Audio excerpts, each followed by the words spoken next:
Stepped onto the stone-paved driveway of the country club, I knew I wasn't welcome.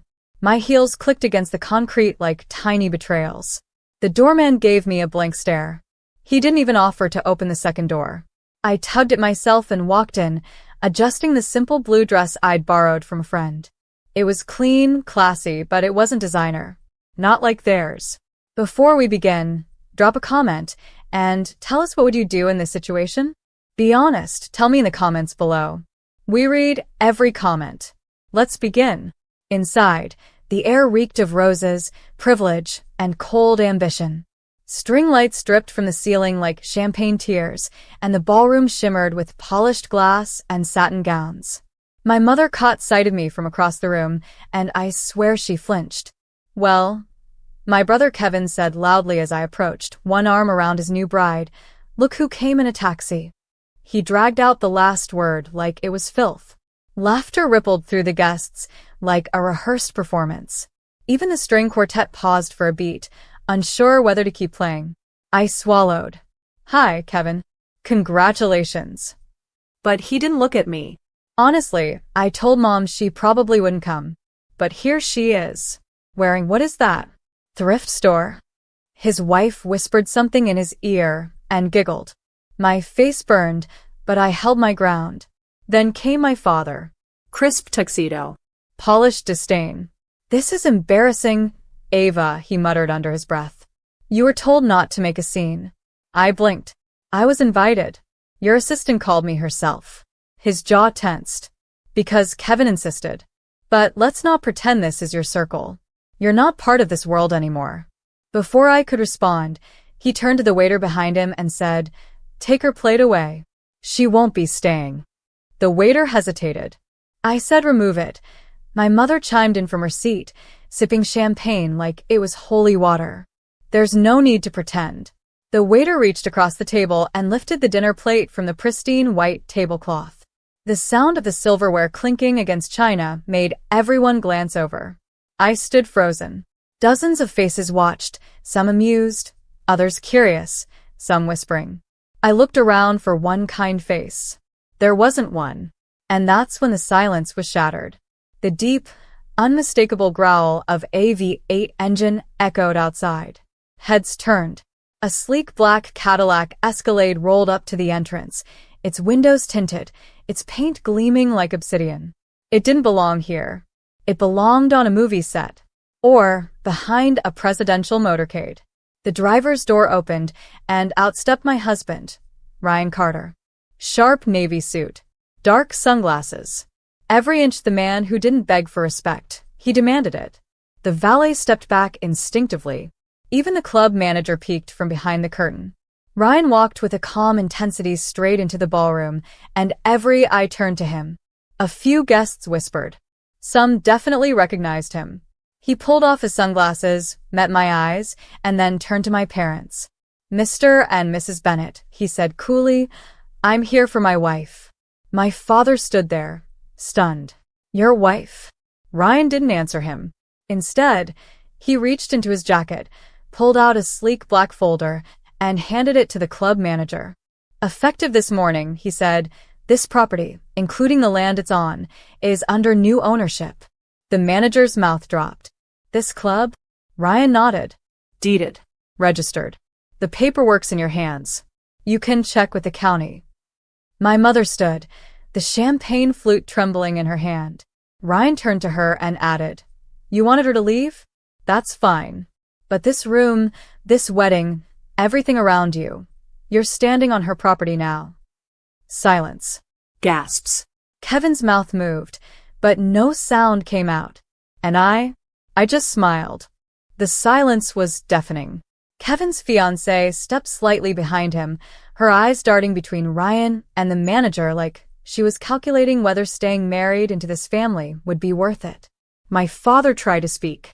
"Wait, this is some kind of joke. You're bluffing. This club has belonged to the Pearson family for decades." Ryan's voice sliced clean through the air. "Not anymore." The manager, Mr. Henson, I think, was already flipping through the folder with trembling fingers. I recognize this document," he murmured. "It's notarized. County clerk seal. This is real. My mother blinked at him, her voice thin. No, it's not. This can't be. Ava, what is this? I took a slow step forward. My legs still felt shaky, but I didn't let it show. While you were all too busy laughing at me for showing up in a taxi, I said calmly, Ryan was finalizing the purchase. This club, this venue, the very floor you're standing on, it's in my name. As of this morning. You bought this place? Kevin exploded, his voice rising. Why? You don't even belong here. I tilted my head. Exactly. That's the point. Ryan reached for my hand, and I stepped beside him. I could feel the heat radiating off him, quiet, composed, but ready to tear anyone down if they tried me again. Waiters, Ryan called, his voice calm but absolute. Set her plate back.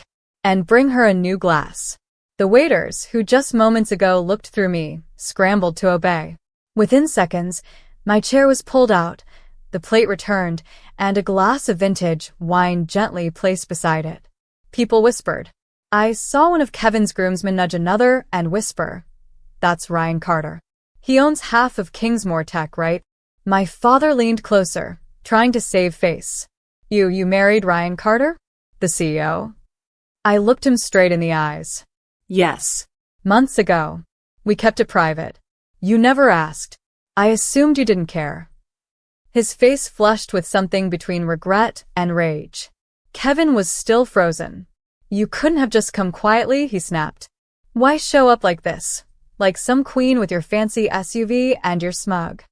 She earned it, Ryan interrupted, his voice sharp. And you? You earned this. He pulled out his phone and tapped something on the screen. Moments later, 2 servers wheeled in a cake, massive, white, 3 tiers, plastered with a gold print across the top. Congratulations to Ava Carter, new owner of the Astoria estate. Everyone gasped. Oh my God, someone whispered behind me. This is her wedding now. My mother sank slowly into her chair. Kevin's fiancée grabbed his arm and whispered through gritted teeth, Why didn't you tell me your sister was married to him? I didn't know. Kevin hissed back, embarrassed. She's nothing. She used to be a receptionist. I turned, fire surging through me. You mean the job you mocked me for when I lost it? The one I was working when you called me a failure? Kevin's face dropped. We were just kidding. No, Kevin. You were cruel. You and Mom and Dad made sure I never forgot how beneath you I was. And now you're stunned I climbed higher than you ever will?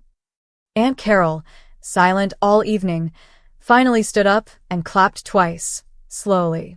About damn time someone in this family showed some backbone. A few guests chuckled nervously.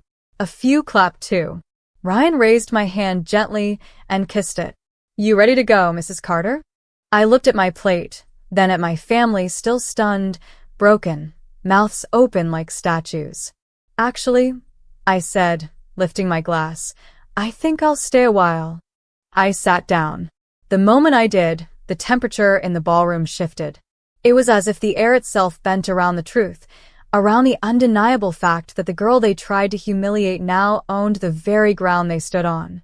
Ryan pulled out the chair beside mine and sat too, relaxed, commanding. The servers quickly adjusted, pouring his glass without needing to be told. That's how power moved. It didn't ask. It settled. Across from me, Kevin still hadn't blinked. His face was pale, like someone had sucker-punched his ego in front of the very crowd he'd tried to impress. I glanced down at the plate that had once been ripped from in front of me. Prime rib, perfectly plated, gold-trimmed china. Same plate they said I didn't deserve. I cut a piece, slowly, then looked up and locked eyes with my mother. You know, I said, voice calm and surgical, I used to wonder what it would take for you to see me. Really see me. Turns out, it's just a few $1 million and a signed deed. Her lips parted, but she said nothing. Ryan leaned forward, fingers laced, gaze cold. For the record, it's not about the money. It's about the disrespect. You treated her like she didn't matter, like she was disposable, and she let it go for years. I didn't. My father scoffed under his breath, but it came out shaky.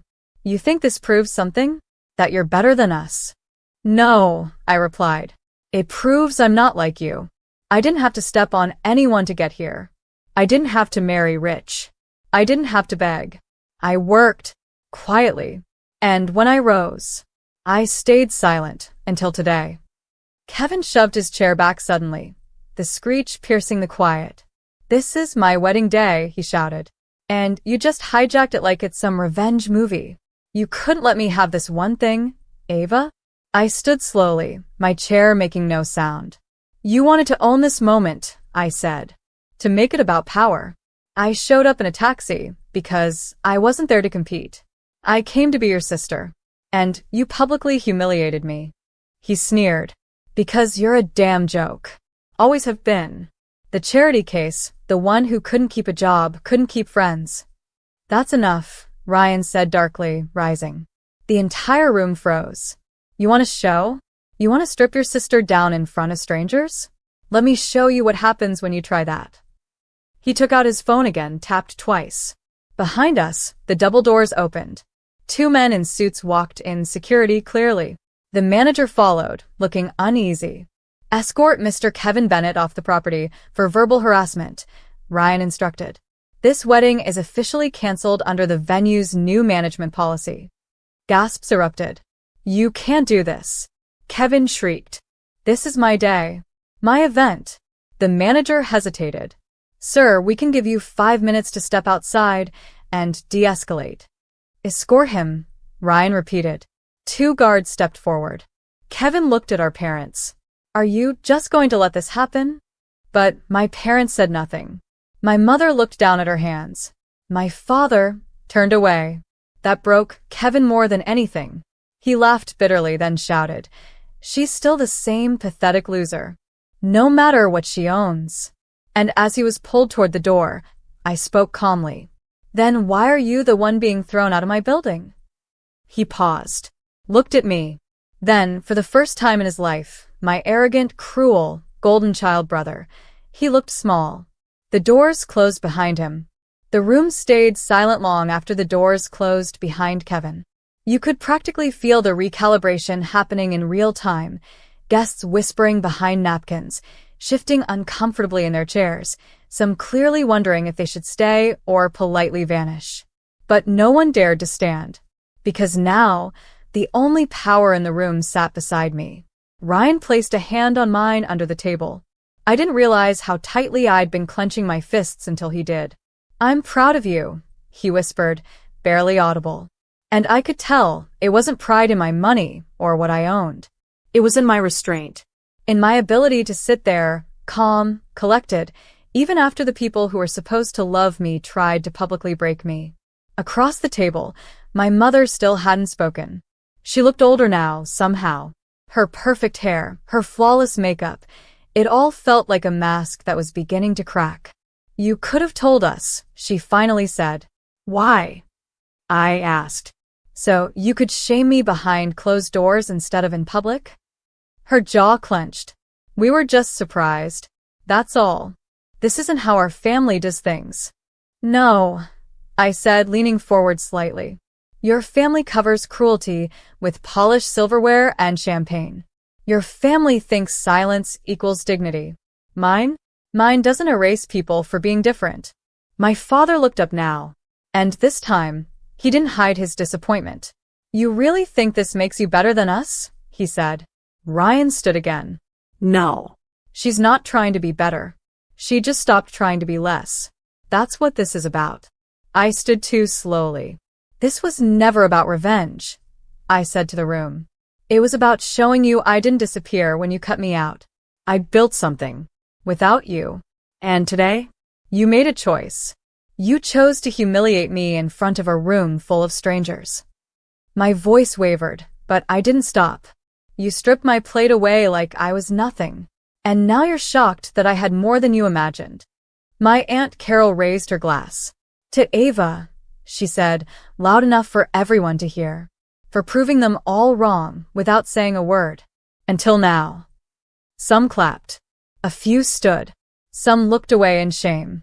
Ryan looked down at me. Come on, he said gently. Let's get some air. We stepped outside onto the terrace, away from the sting of stairs and champagne regret. The sun was setting, casting gold streaks across the sky. I exhaled for the first time all day. You okay? Ryan asked. I turned toward him. I think so. He smiled. You were incredible in there. I didn't feel incredible. I felt like a scared little girl with a big dress and too many eyes on her. He stepped closer. That scared little girl? She just took back her power. And the world watched.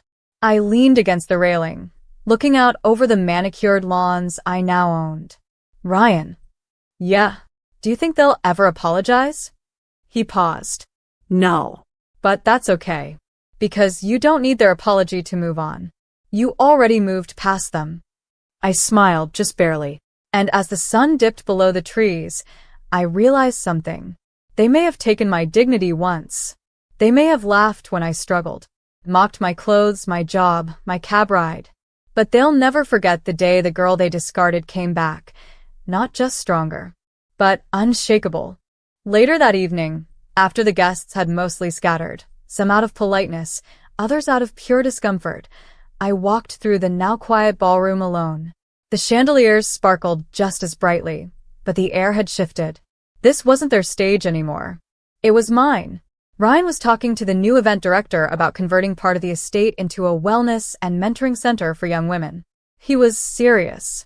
That was our plan all along. To buy back more than just a building. To build something meaningful where cruelty once stood. As I wandered toward the back hall, I found my father standing by a window, staring into the darkness. I could have walked past. Could have left him with his silence. But something in me still needed closure. Dad, I said quietly. He turned. His eyes looked tired, heavy. Not the same man who once roared over missed curfews and family pride. I suppose this is the part where you ask for forgiveness, he muttered. I shook my head. No. This is the part where I stop needing it. He blinked. You were always stubborn. You were always conditional, I replied. Your love depended on performance. On prestige. On everything I wasn't. He said nothing. I added, I used to think that made me a failure, but it just made me free. My father nodded slowly, then looked away. Your mother's crying in the bridal suite. She should be. She's scared. So was I. There was nothing left to say. As I turned to walk away, he called out, You really love him, don't you? That man. I smiled softly. With everything I have. Because he sees me. And he never once made me feel small. Back outside, Ryan was waiting near the SUV, arms crossed, eyes on me like always. Watchful. Protective. Present. He opened the door for me. You ready to leave all that behind? I paused. Then smiled. I already did. We drove away slowly. The estate that once stood as a symbol of everything I was excluded from now glowed behind us, no longer a monument to their pride, but a living reminder of how far I'd come. Of who I'd become. 1 year later, the Astoria Women's Center stood proudly where the old golf lounge used to be. Inside, girls from broken homes, battered beginnings, and burned bridges were learning to rebuild. To reclaim. On the wall was a framed quote that read, You can't control who breaks you, but you can decide who rebuilds you. Beneath it, a small gold plaque bore my name, Ava Carter, founder, survivor, owner. I sometimes got visitors from the past. An aunt asking for a favor. A cousin wondering if I needed a speaker for an event. My mother even sent a letter. It said, We were wrong. I just didn't know how to love someone who didn't fit my mold. I never wrote back. But I kept the letter, because healing isn't loud. It's quiet, it's private, and it's powerful. So when someone tries to remind me I came in a taxi, I smile, because it's not about how you arrive. It's about who waits for you at the door.